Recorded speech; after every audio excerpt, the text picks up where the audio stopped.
And it's me, it's the one and Paul friends, welcoming you to Star from the Universe on call. And tonight, well, it's just me and the chat room, and Lord knows I hope this is working, because dang it, man, I've been fighting all my technology tonight because I did something. Well, I was trying to resolve all the issues that I've been having with some of the technical issues. Ugh, don't get me started. I spent pretty much a whole weekend just redoing my whole computer, and it's freaking mess, and fighting it just drives me up the freaking wall, you know. And of course, then I upgrade the latest OBS, and OBS now broke things. It's like, oh, great, you know. This was definitely not the beginning, auspicious start of my night, you know. So, and hopefully you guys enjoy me this ranting, because it might this. Okay, thanks, Dave. Thank you. Dave says things are working good. That's good. But things like the one key feature that I like using in OBS is the hotkeys, and now they have it so that they scream about if there's a collision. Basically, you have two. They have the same hotkey assigned to the same function. Well, that's what I wanted to do. I wanted to have it so that I can press one key and it does two things. But I'm not sure at the moment why OBS hotkeys are now freaking broken. So I can't use hotkeys at all, even though I resolved the conflict. The hotkeys still don't work. I'm not sure whether it's because I upgraded to Monterey or whether because I upgrade the latest OBS. I have no clue. So that's my kind of night. So hopefully we can have a little better night after that start. Because Lord knows. No. Well, things could be worse. The winter storm that's supposed to hit this area could hit early, and I could lose power in the middle of this. So it should be interesting. Oh, excuse me. My cat's.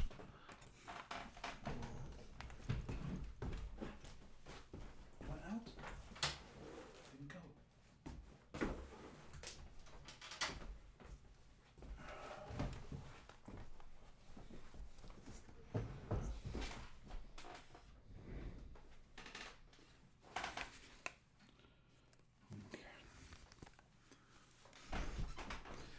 Yeah, I'm back. My cat didn't want to stay in the room, so she was just bugging the crap out of me. So, what else?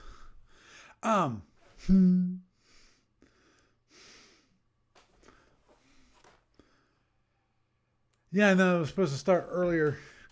We're supposed to get an inch to an inch and a half of sleet, followed by like a tenth to a quarter of an inch of freezing rain. That's what we're supposed to get. But that's between now and morning. There's so much so I rescheduled my doctor's appointment, which is a new doctor, and the doctor, I called the office, and the person says, oh, okay. I told him I need to reschedule because I figured tomorrow morning's gonna be a freaking mess. So it's like there's no way I'm gonna make it to the doctor's office tomorrow morning. So I went. I was not mean to the kitty. I'm not mean to the kitty. I let the kitty out. The kitty is out nice and out where she wants to be, And it's just that I have my son here a day early, so he's during the podcast. And so unless you want to actually listen to Black Panther, I think the second one, through the microphone, and possibly get my YouTube video pulled from YouTube for some goofy violation because you could hear Black Panther in the background. I'm trying to keep the door closed, and unfortunately, the cat doesn't want the door closed, and so, and then of course, frustrating. I had to reboot my computer right before I came online because of to enable all the recording material, all the recording stuff, because of I installed Monterey, and so all this stuff got reset. So I lose all my permissions. I have to reset the permissions to say yes. Allow this computer. Let this one. Oh yeah, this one too. Yeah, and this one too. Let them all have the permissions that I need them to have, so my recordings will work.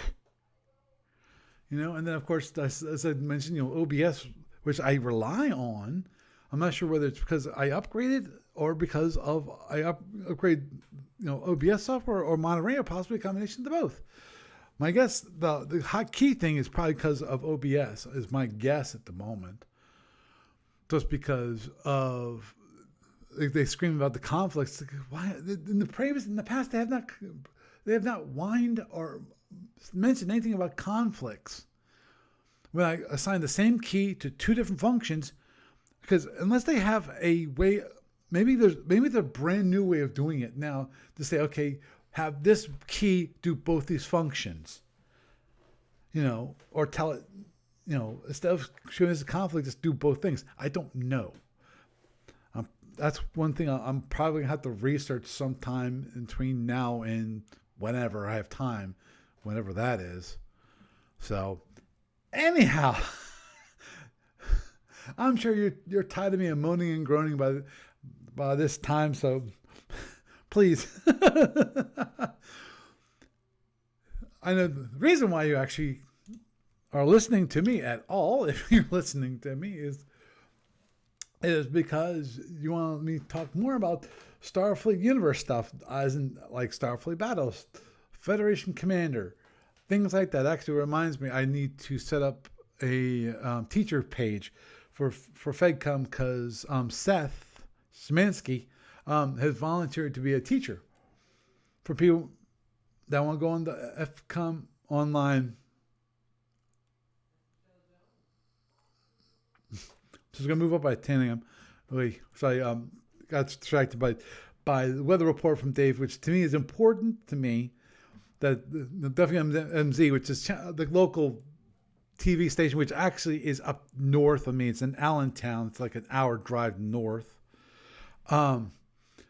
It's supposed to have a coating of ice. Now, I'm not sure if the coating of ice is for up in Allentown or a coating of ice is down here in Reading. Because I noticed that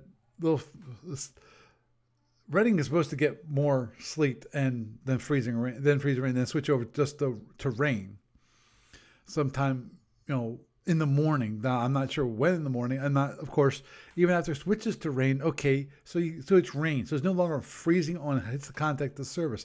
Is it going to wash away all that frozen ice, or what's going to do? I don't know, and I was too concerned about even the possibility of just getting out there, all of a sudden find this large icy patch and then ending up in a ditch.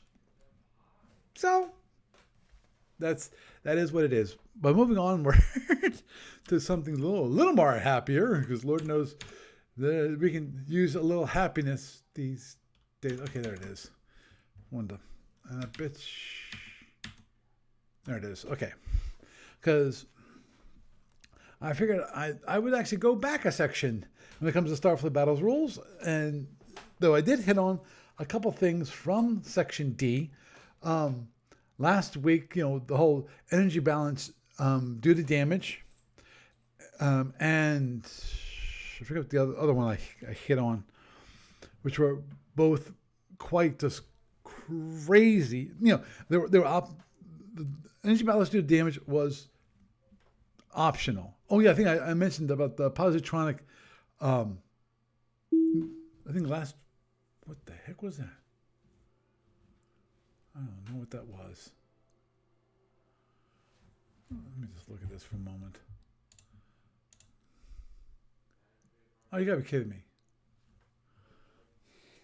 Okay. Hold on, people.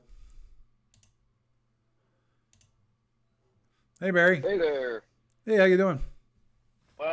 my oh, okay. My daughter went into Target for a few minutes, and so I'm sitting in the car. I figured I had a few minutes to talk. Yeah, you definitely have a few minutes to talk, and Lord knows I just got started 10 minutes ago. had, had issues with the computer because I was resolving issues last week because my hard drive died. Well, not quite died. It just wouldn't boot. It was, whatever. Your hard drive, what? It wouldn't boot. Okay. I couldn't boot off the hard drive I use for booting. Oh, that's not good. No, not good at all. And the hard drive is actually acting a little flaky. I got everything off it that I need to get off it. So I was able to get a new hard drive and restore, get everything start up again. But then, of course, invariably, that problems with various issues. So I was bemoaning those, for a bit. That's why I have a NAS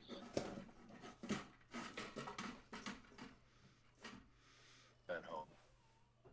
So if I lose something, it's like, well, it's all backed up on the NAS. Oh yeah. It's not that I lost anything because I had everything backed up. I have my Time Machine drive, which has everything backed up, which is how I got everything back. So I had no issues. I didn't lose anything. It's just that it was just the number of hours I spent recovering everything. Yeah, and I've got RAID 5 on my NAS too.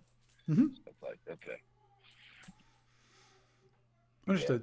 Yeah. Why not? If you're gonna do that, why not do it right? Oh, well, agreed. And apparently, there's some way I could set it up so I could access the NAS over the internet, but I haven't figured that one out. I have to use HTTPS, and then I have to set up the NAS with that. Oh, do you have Synology? Oh, God, Do you have Synology? What's that? I have Synology, yeah. Oh, okay, yeah. That's what I thought. Because when you're talking about, I've heard from other people because I know that other podcasts I listen to, like David Hamilton, Leo Laporte, and I don't think that's the two main ones that I know definitely use Synology NAS devices, and they love them because. I know David Hamilton. What he does is he actually he set up Docker. So he can install these different containers, set up these different containers to do things like doing a cloud backup and things like actually he can sync his NAS his Synology with I think Backblaze is what he's got set up for, so he can directly back up to the cloud from his NAS device, from his Synology. Which is quite cool. So he can take his laptop when he's on, because for me it would be nice if I could take my laptop on the road and from a hotel, back up stuff to the NAS at home. Oh yeah, actually, Synology has that. Doesn't Synology have that support? At least they have it. They have that, but I haven't figured out how to use it. Okay. Yeah, because I've heard they have a cloud service. But what it does, it just allows you to access your files. Your cloud is still Synology, but they just kind of have it as a routing point. Is the whole idea? At least that's what I'm thinking. Yeah. Oh well. Right. So what in Starfleet battles are we talking about? Actually, we're talking Section D of the rules. Is what I've been talking about, the SFU rules as of late. The past 3 podcasts, I talked about direct fire device, different direct fire devices. Well, rules, different direct fire rules last week, and actually the past 2 weeks. And I figured I'll get back to actually the combat section. The different combat systems and things like that. Yeah. Some simple things, of course, start off with when it comes to combat is you got, of course, direct fire weapons and seeking weapons. So I went through the direct fire weapons with people. The multitude of direct fire weapons, from hellbores to PBDs to just plain phasers, and of course the different ideas when it comes to direct fire weapons, i.e., your your the hit or miss kind of weapon, like a disruptor versus or the photon. roll for damage. Right, or the roll, more of the roll for damage, where you actually have a table which you look up the damage that you do on a particular roll. And Right. of course, And then there's some that use both. yeah, but that now you're getting to omegas, Yeah, now you're getting into megas. right? Yeah, direct fire weapons can be, yeah, the standard ones are, and then of course Hellbores throw a little quirk into things. Right, and that's one of those crazier weapons that people like, you know, but at the same time, It's a powerful weapon. it's That's a very like powerful weapon. Yeah, but the biggest issue, of course, I think, and I've seen this brought up from other people writing up tactics articles, and that is, of course, some people get lazy with Hellbores. That is, instead of still seeking that down shield, they go, "Oh, I got a Hellbore. I just have to fire at the ship. I don't have to worry about, yes, I got that one down shield the one time, so I don't ever have to worry about trying to get that down shield again, or creating a new down shield." You know, Mm, and they get lazy. right. The second down shield does make the Hellbore even more effective. Oh yeah, of course, definitely. Well, you definitely want to have down shield, because that's the least strength, the shield with the least amount of strength, which is great. So Yeah, well, half the damage goes right against that shield. Two down shield. Down shield, 2/3 of this. exactly.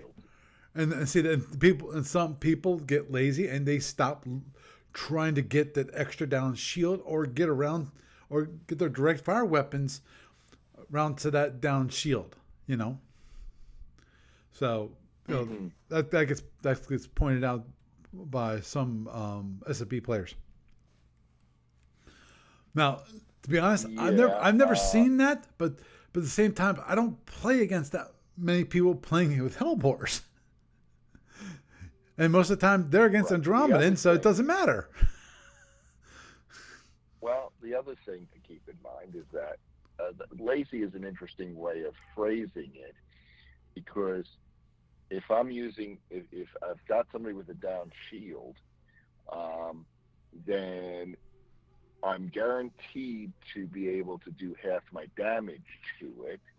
Now, at that point, if I try to maneuver to catch somebody's down shield, then I'm going to, there may be tactical implications or malices that I might get, because it's like, okay, they can more accurately predict my movement. The other thing is that, yes, if I try to use other direct fire weapons, but the other thing is that, well, now that I've got a down shield, I have the option of bearing the power to charge the other weapons, if I don't think I'm going to get a down shield direct hit. And if its circumstances are, well, I can put my power into the Hellbore and other things like movement to improve the chances with the Hellbore, but I have to sacrifice other weapons. That might be tactically advantageous.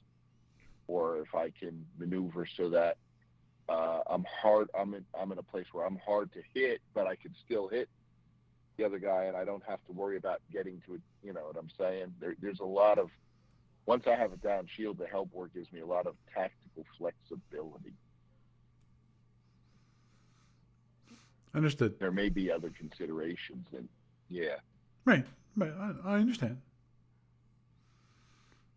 And that also applies to a weakened shield. It doesn't even have to be down, just weaker than all the rest. Mhm. Well, actually, Mike, when it comes to the Hellbores, yeah, I agree that there's some of the top tier weapons, but I disagree saying fusion might be the very bottom. Fusions are Fusions can be nasty. oh, no kidding. And that's exactly what it is. Yeah. Is that as a ranged weapon? No, they don't. Fusions don't work as a ranged weapon. Fusions are killer as a at range one. They just blow things away. Or even better, zero. That's the ultimate dogfight weapon. Oh yeah. Like charge, get into range zero, and boom. That does huge amount of damage. Oh, agreed. And You're up against 4 fusions at range zero with overloads. Game over. exactly. Oh, I agree. Mike is saying that out range 4 and up, they're pretty useless, and I would tend to agree with that statement. Mike's saying that the disruptors are ultimate. I'd say range 2. Long range dance weapon.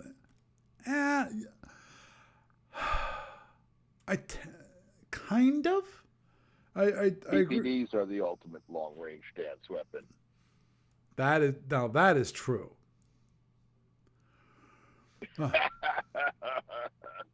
Because oh man, that thing can just beat the crap out of you. The only the benefit of when it comes to disruptors at all, in my mind, is the flexibility of either charge or not charge for a turn.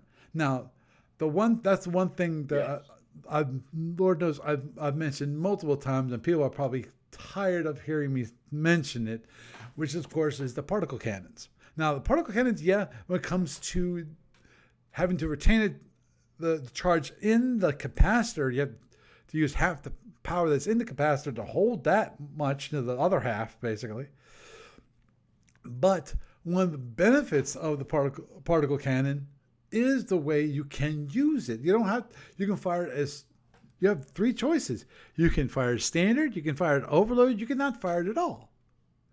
And if you've not fired at all, you don't lose the energy per se, You still got a charged weapon. Well, the particle cannon and disruptor are probably the 2 most flexible heavy weapons in the game. Yeah.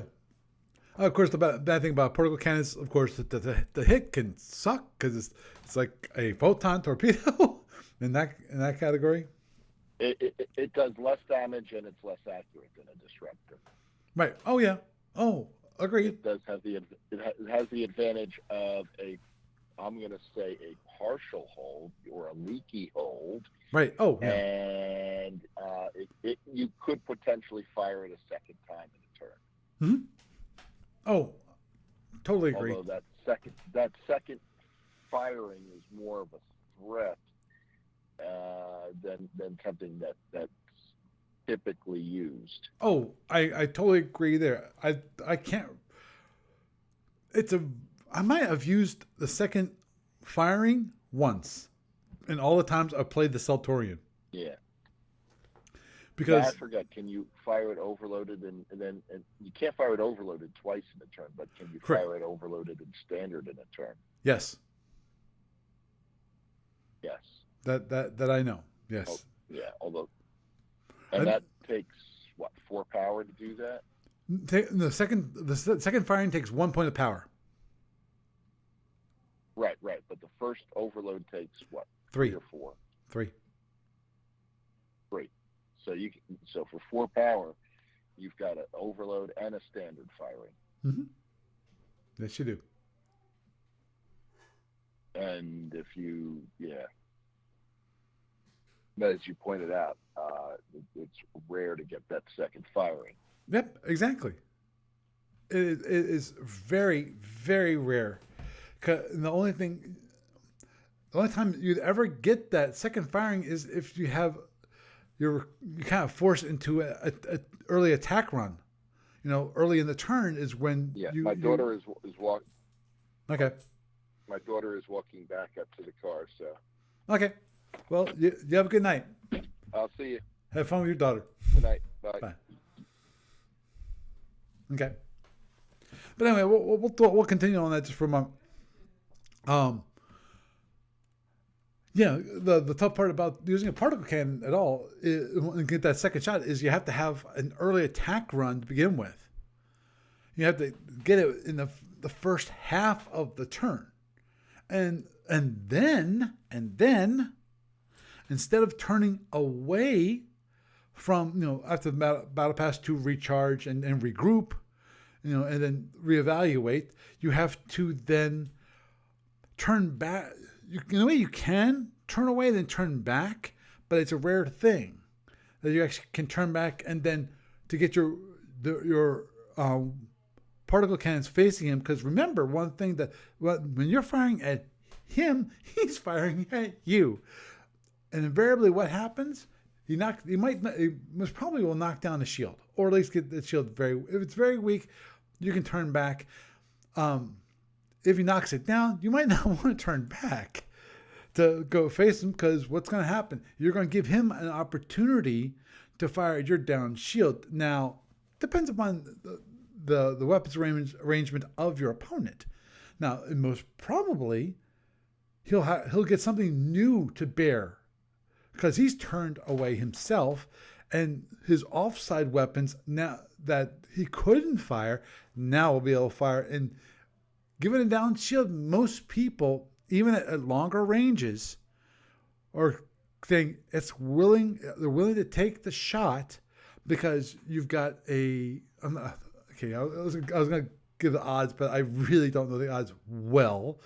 I know you have a chance of getting a phaser, a particle cannon, or a web breaker. When it comes to the Saltorian. Because you can get a drone hit, a phaser hit, or a torpedo. Or of course you can get the other ones, but you're looking for the weapons hits. Come on, let's be honest here. So anyway, moving onward and forward, want me to start talking about, because obviously tonight's going to be a short night just because I started late, but I will get on to some of the combat rules. As I mentioned, they talk about, of course, there's direct fire weapons, seeking fire weapons, which is seeking weapons. Seeking weapons are like drones, i.e. missiles, and plasma torpedoes, things like that. One thing about Starfleet battles is how range is determined. There's two ways. If you've ever played tactical games, there are two ways of counting range.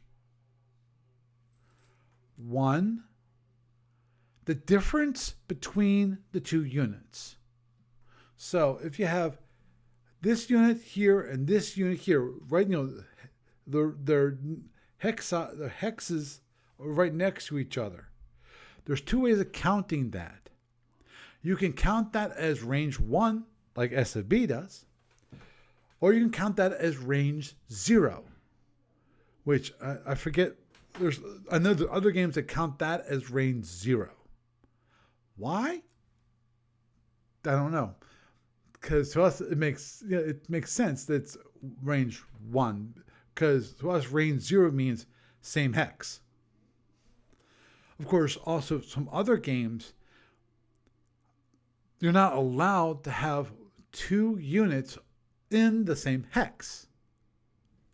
So that might be a reason why they consider that to be range 0, is that they're considered right next to each other. That's, versus in the case of SFB, I forget where it says it, but I know in the rules it says it, which is how big a space an actual hex is. And the hex is huge compared to the actual size of the ship. So it's So that's why you can actually have two ships within in SFB. You have two ships inside the same hex, and they will never run into each other. It's and as I mentioned before, that there is no ramming rules in SFB, where two ships will actually collide. If they actually collide, it's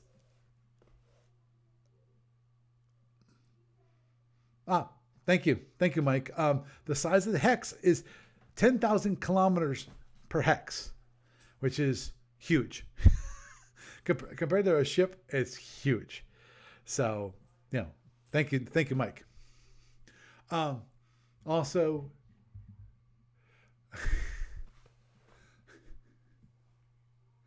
this is actually an interesting rule. D1.5, which is friendly fire. Let me just read this real quick. There are some cases under which a unit may be compelled to fire on a friendly unit. A ship is on the same side. This is known as friendly fire, a term that indicates the origin, not the nature of the firepower involved. To prevent player abuse, there are several restrictions on this procedure. Units may not fire upon or guide weapons targeted on a friendly unit, except in the case listed below. They're talking about capture, self-destruction, things like that. One thing about D1.53, one of the sub-rules, friendly seeking weapons can be fired upon without restriction. This rule applies if a weapon has a chance of scoring one or more points of damage, regardless of whether or not the actual damage results from a die roll. Here's an interesting one. Self-fire. There's actually a rule for this, which is self-fire. D1.56. Ships cannot fire at themselves.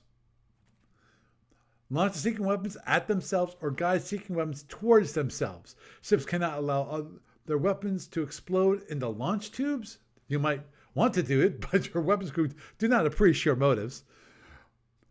Yeah, I know they have the right rule for this, Mike.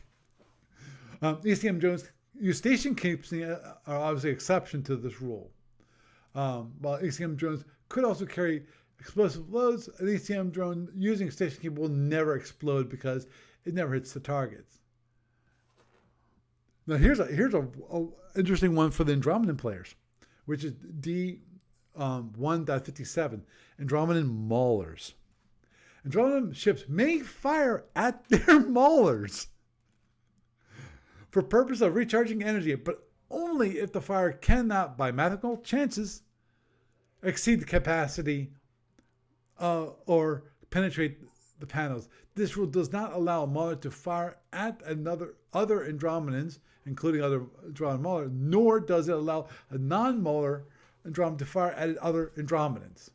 So, as strange that...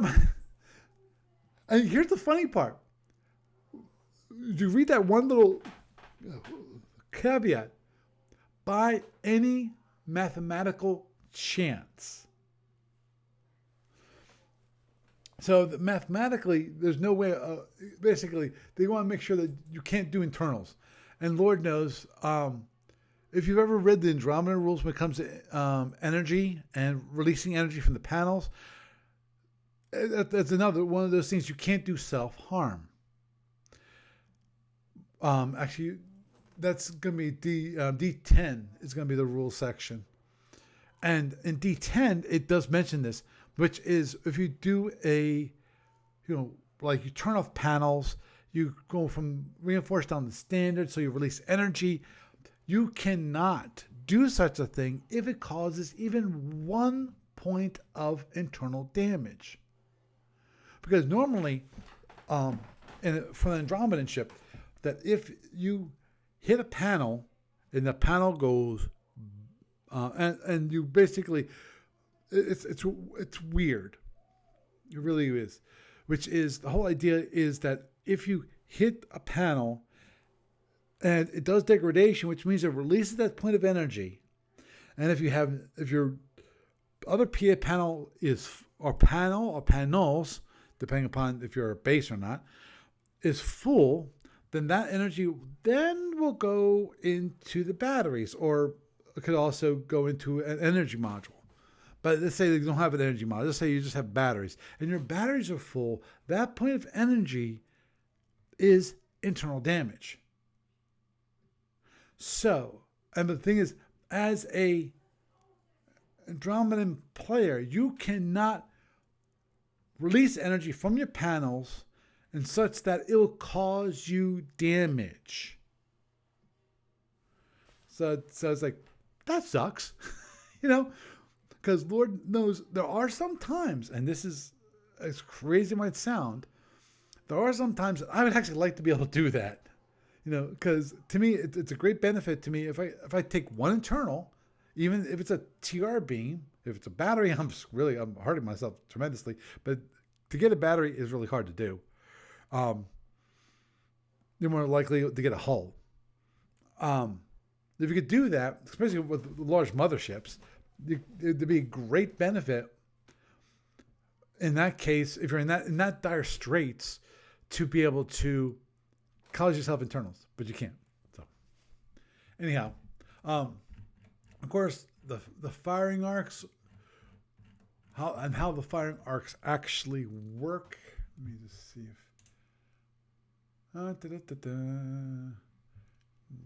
no, don't mind me.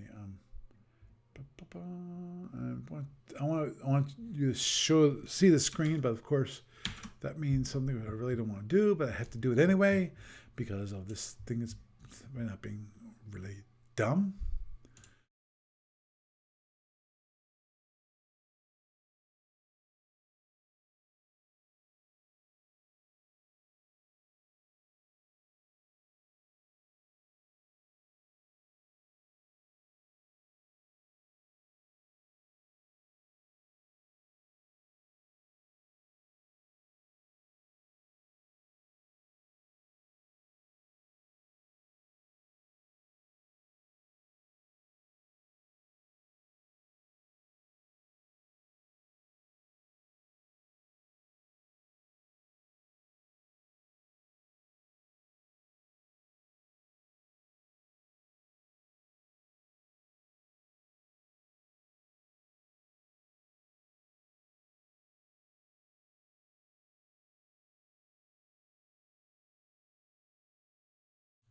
Okay. Sorry. Okay. Um. Thanks, Mike, for telling me. Okay. Yeah. Okay. I'll work on that later. That's one of my softwares I didn't enable, and I didn't realize that for that one, I have to double check on that. I really do. Yeah, it's OBS the way it's configured. I think I have the audio source as the wrong thing, but anyway, okay. For those on video who saw, at least they could see it without even hearing me, which is, of course, you got the left front, right front, left, right, left rear, and right rear. To me, always the weird part about this was, of course, the plasma. Now, LP, interesting. Actually, that makes sense, Dave. But anyway, LP and RP makes sense because of that. Those are kind of weird arcs because they go right, the left and right P arcs. For plasma, they slice right on the shield, the shields. They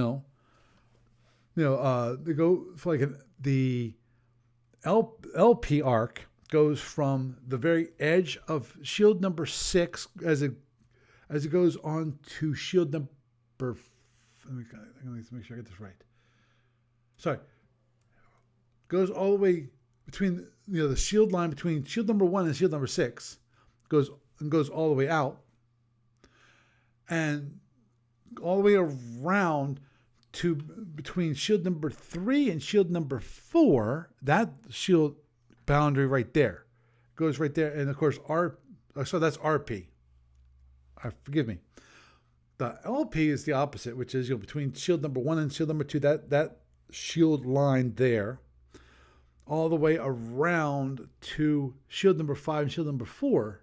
That shield line there, that's LP, which makes sense. That makes sense. But then of course you have the FP, which is basically for direct fire weapons, is FH, front half, which goes from the border between shield number 2 and shield number 3, goes around up to the front of the ship, around the front of the ship, to the shield, the dividing line between shield number 6 and shield number 5. But FP and FH are the same. Basically, they cover the same arc, but they're still called differently. So you always use FP when it comes to plasma. FH is always used for direct fire weapons. So, and of course, then you have the combinations like what's called forward arc is left front and right front. And normally the arcs I denoted earlier go right out the hex side. So they go like left front goes out shield number 1, which is right in front of the ship, to the hex side, which is shield number 6, and goes straight out shield number 6. And so it's that arc there. It's that arc in there. So, there's actually forward extended, which is a really good arc. Yeah, it's almost 360, but it isn't. It's from out going straight out shield number 3, going around the front of the ship all the way straight out shield number 5. So it covers a huge swath of arc. Okay, and then there's the special arcs that are for different ships, like the Klingon wing phasers, and also does it have this? Because I could have sworn. Okay, I think they've removed it. Or let me just look. Yeah, they don't mention it. I could have sworn when it comes to the Federation, at some point. Okay. At some point, they had it so that the I think the front half phasers, I think it was, could go directly aft, just like the Klingon. When it comes to its front extended phasers, can go directly aft. I could have sworn that the Federation could do the same thing, but I don't see it. Or maybe it was, maybe it was different phasers. Maybe it's only for certain Federation ships. I'd have to double check there. So, of course, shields are shields. Yeah. Now, if anybody has ever played or even read the rules for the FASA's Star Trek tactical starship game, oi, that was that was one of those games that I played. I never played with another person, but I played by myself as a kind of a see how I might like it. And the one thing that I really did not like about FASA's Star Trek tactical starship game was that you had to divert your power to the different shields, different weapons, and so forth. But it wasn't. Starfleet battles is a little more, when it comes to the shielding, it's more passive, which I think it bears out when it comes to at least the original series, because you never say here at least I don't remember. And please, chat room, please either tell me I'm full of what, or back me up. And that is, I don't think you ever hear Captain Kirk say you allocate energy to this shield or this shield or this shield. you know, because the whole idea, because in the Star Trek Tactical War game, you only had enough shielding as per how much energy you put towards that shield. So if you put no energy towards that shield, you had no shield. Which to me is after I played Starfleet Battles, that whole idea is crazy. While Starfleet Battles, you just have to give it enough energy to have all the shields to their respective strengths. I.e., you can either have a full strength shields or your minimal shields. You can actually have minimal shields that cost you much less, and in some cases you might be doing that. If all you need is enough to shield you from miscellaneous, rock damage or asteroid damage, you might have it, or something like that. Something that's like there are minimum shields, which are 5 boxes, versus for full strength shields, you got I'm just gonna go from standard heavy cruisers. When it comes to Federation heavy cruiser, you got 30 box shields on shield number 6, number 5, and number 2. I did that whatever. And then down shield number 3, number 4, number 5 is the rear arc shields, and that is 24. Now, just a reminder about the shields themselves, for those of you not familiar with Starfleet Battles, and that is each hex size represents a different shield. And so if you ever looked at a hex, hexagonal map, which is kind of important, especially when it's Starfleet Battles, you put a ship in one of the boxes, the hexes, and then each hex side is a different shield. And then those dividing lines between the hexes for each one of those, well, that's the dividing line becomes the shields, and that's so that if you draw out those lines that define the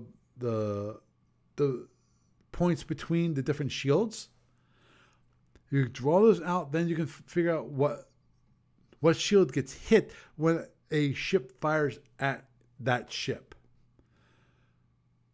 I know it seems complicated, but once you see it in action, it's quite simple. Unfortunately, I can show it to you, but then I can't talk to you, and I'm not sure if that really is helpful. So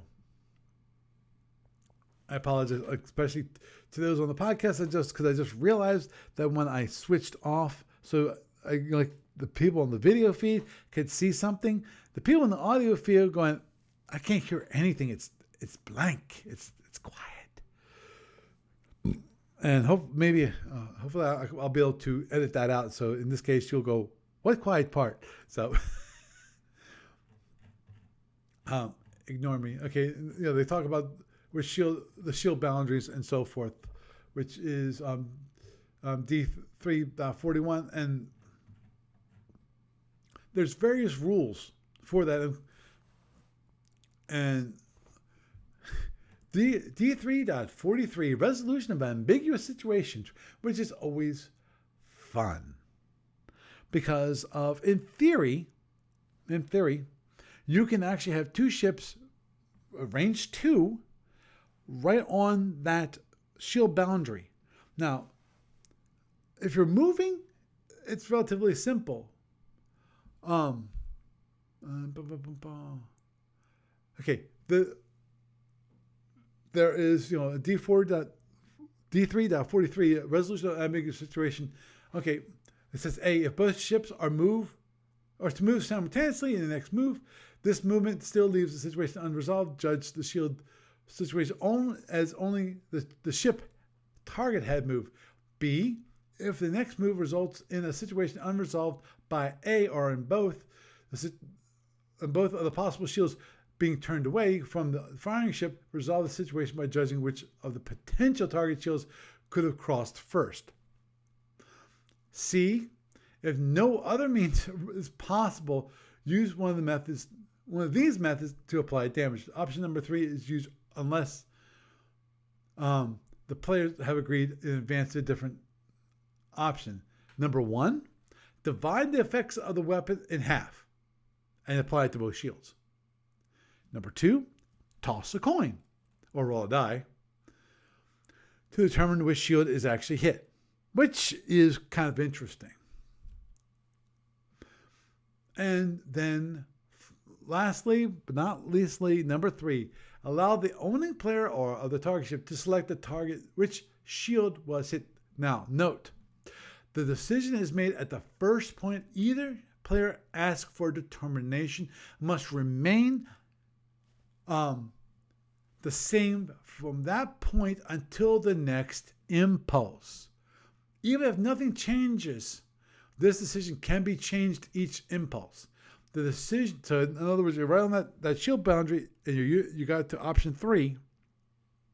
You know, if you're both like moving 0, that can change every single impulse, which is really interesting because that forces you or at least your opponent to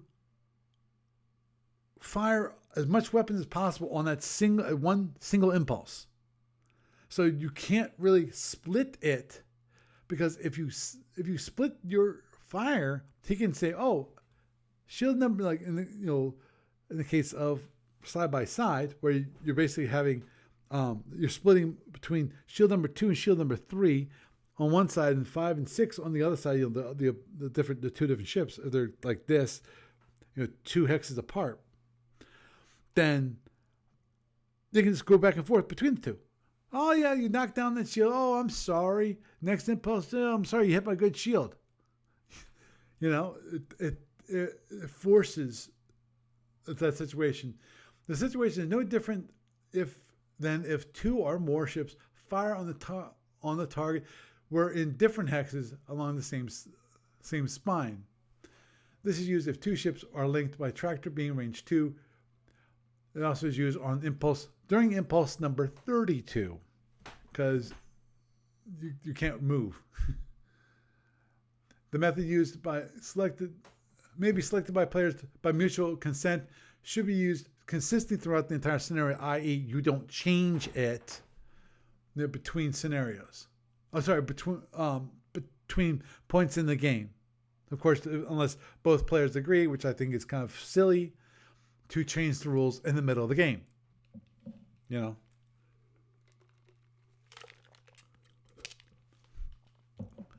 And transport is a little different. Don't worry about it. Obviously you can drop shields. The whole idea of there's a procedure. The main important part of the procedure is there a delay. So if you drop your shield, usually you drop a shield to transport, like you might want to transport like a T-bomb, or you might transport hidden run rates against your opponent's ship, or you want to put boarding parties on your opponent's ship and try to capture the ship. That's a lot more difficult to do than you really think. I forget if FedCom it's easier. I think it might be easier if you're using if you're playing Federation Commander. But there's a quarter impulse delay, i.e. 8 impulses from the time that you drop that shield to the time you actually can raise it again. There's always that I'm not sure if I mentioned this before, but that is the golden rule for SFB activities. That is, as a general rule, meaning overall arching, unless otherwise specified. For example, when it comes to the Saltorian particle cannons, that's 12 impulses between each firings. When it comes to and we haven't hit this, but we'll get to it in the future, which is a Type C Zinti drone rack. It's an interesting drone rack, to be honest. And this is why I only mentioned, the only reason I mentioned is because it's the only drone rack that can launch 2 drones on the same turn. The only issue, you have to wait 12 impulses between launches. So that's why I brought up when it comes to the particle cannons, because they both can fire twice in a turn and both have a 12 impulse delay between usage. So in general, you can only use a system, weapons or otherwise, once every impulse, 8 impulses. So if you have let's say you have 4 transporters, and you use 3 of the transporters an impulse 32, impulse 1 you only can use 1 transporter because you're still waiting for the other transporters to come back online. You can't use the same transporter within quarter turn of the previous use. So, and that's the general rule when it comes to systems. So, damage allocation, pretty simple. As you go, you have, of course, I'm not going to talk. I'll talk about that a little bit late. Okay, it doesn't mention here before I do anything else. And no, I don't see it.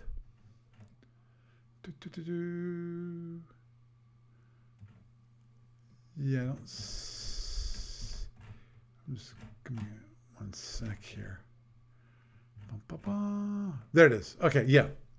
It does mention in this section ship shield reinforcement, obviously. So you can use additional energy to reinforce a shield. And damage allocation, of course, an opponent fires on your ship, you first have to determine the shield that it hits. And then from that shield, then any weapons fire first takes out any shield reinforcement that you have on that shield. Then after that, then it hits the shields. And if it gets through, if it knocks down the shield itself, all the boxes are gone. Then you go for, not quite go for internals yet. Now you have to determine, does that ship have armor, like in the case of the Klingon, like the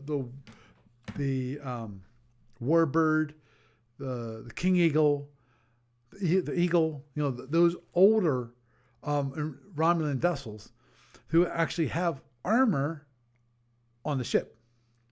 So then after it's not until you knock down all the armor that then you can do actually real internals. In other words, an internal that's not an armor. And then you have to roll each bit of damage, and you apply that use the damage allocation chart. And the damage allocation chart is based on a 2d6 for each value. And of course, when it comes to damage allocation, you have the bold boxes, and those bold boxes you can hit once for each volley. And then you move on to the next box. And there's also different allocation procedures from within damage allocation itself. In the case of phasers, every third phaser has to be your best phaser. And that's for that volley. Now, when it comes to heavy weapons, every third heavy weapon, not per volley, but third internal, every third heavy weapon that gets destroyed, that one has to be your best heavy weapon. So, those are minor little things that you have to. Now, going back to damage allocation just for a moment, this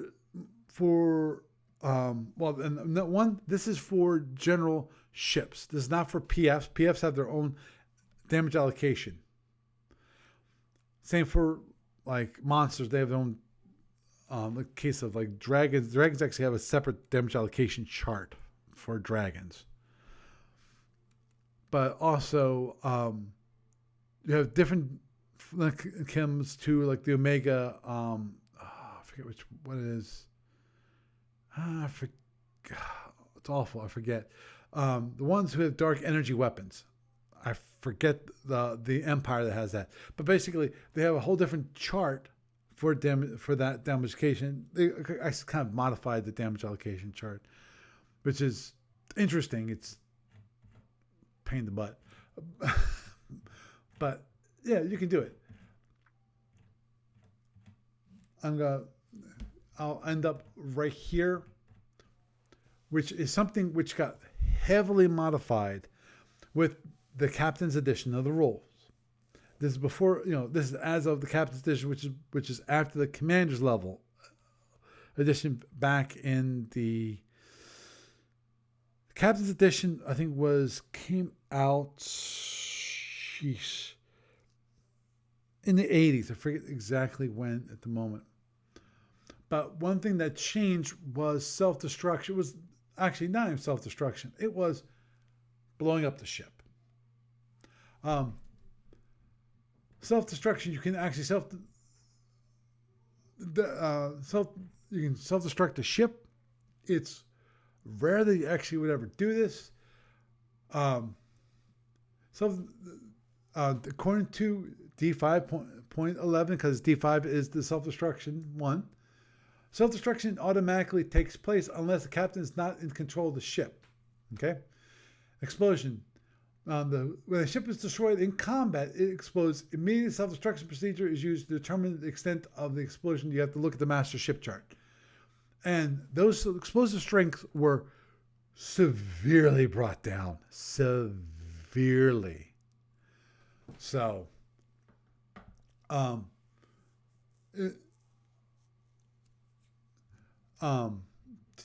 course, there's one rule which is kind of interesting, but it's actually they had it as part of self-destruction, but they moved it to a separate section. They're just mentioning here, which is D5.6, is catastrophic damage. There's the other section, which is actually D21, and they actually go through catastrophic damage. I'll mention it here, and I'll talk about it a little more later on. But catastrophic damage is interesting in that catastrophic damage itself, basically you have to look at the amount of damage that's coming in, that this volume is coming in going, that's going to blow up my ship. So basically it gives you the ability to have a saving grace. You can immediately announce abandon ship and save your crew before your ship gets blown up. Which is, I've used it once, which was interesting. Because when I was playing the Andromedans and playing the Desecrator Starbase. And the Desecration Starbase went boom. And I called catastrophic damage on it because of just the amount of damage it just took. It was so incredible. This was using the old explosion strength rules, which is I gotta see if I can get a copy of those. I gotta see if the where's 23 if it has commander's level rules around, because if it does, I might get a copy just for the plain simple reason of reading the explosive strength stuff and read that to you to say, okay, this is how bad it was back in the day, so you can truly understand what a huge change it was. But anyway, I think I will wrap up here with that. We'll end here at Rule D5, and so that we can move on to next week. Maybe move on to the fire control systems, which is relatively simple. There's a lot of rules in. Here's the thing, just a reminder. One of the reasons why I'm doing this is because of a lot of people, they see the SFU rules, they see this big thick book, and they go, man, that's just way too complicated. And it really is not. As I mentioned before, I'm not sure how many times, but definitely I've mentioned it before, which is the biggest issue with the reason why SFB has so many rules is because of the rules lawyers. Basically, is a way, it is very careful about explicitly noting and making rules about the different interactions of the different systems. That's why it's so large. That's why in Federation Commander it can be so much smaller, because you can